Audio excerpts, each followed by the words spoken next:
The National Crime Agency investigated Mohammed Hussain after the Class A drugs were found in a British-registered BMW which had arrived on a ferry in Dover on September 29, 2020.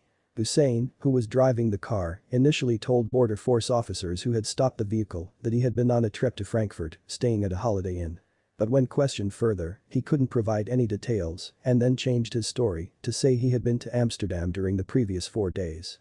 Now suspicious, officers carried out a search of the vehicle and uncovered a haul of Class A drugs weighing in at 16 kilograms. They found heroin and cocaine bundled in taped packages hidden in all 4 door panels of the car. NCA experts estimate the cocaine and heroin would have been worth around £720,000 if caught and sold on the streets of the UK.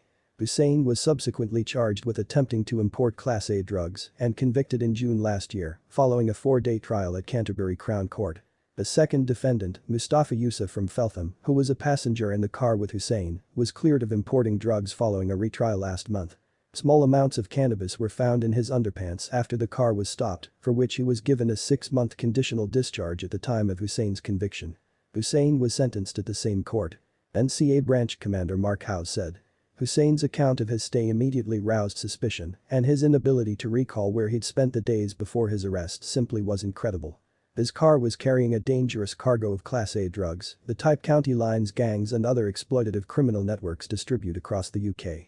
Working with our partners like Border Force, we will continue to bring drug smugglers before the courts and disrupt the organized criminals operating behind them.